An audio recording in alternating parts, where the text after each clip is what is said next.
வாழக்கூடாது என்பதற்கு நான் தான் உதாரணம். ஒரு பெண் எப்படி வாழ வேண்டும் இருக்கு குணவதி தான் உதாரணம். இருந்தாலும் அடுத்த வருஷம் திருவிழா வச்சா ஆரணி குரு நடமடத்தை வைங்க, அப்பதான் ஆத்மா சாத்தி அடையும்.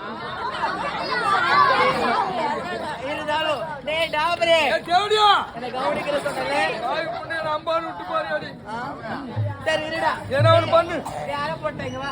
நானே போட்டியா ஆட்டிங்க அம்மா முழு போட்டேன்.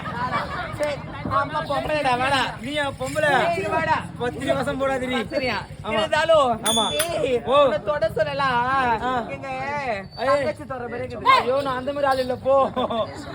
சரி வாடா வாடா இங்க என்னம்மா எல்லாருக்கும் வணக்கம். இருந்தாலும் நீங்க எல்லாரும் குரு நாடகமன்றத்தை பார்க்கணும்னா ஆரணி குரு நாடக மன்றம்னு ஒரு யூடியூப் சேனல் இருக்கு. அதுல போனீங்கன்னா அங்க ஒரு 5 பேரோட போட்டோ இருக்கும். சப்ஸ்கிரைப் பண்ணுங்க, லைக் பண்ணுங்க, கமெண்ட் பண்ணுங்க, பெல் பட்டனை கிளிக் பண்ணுங்க.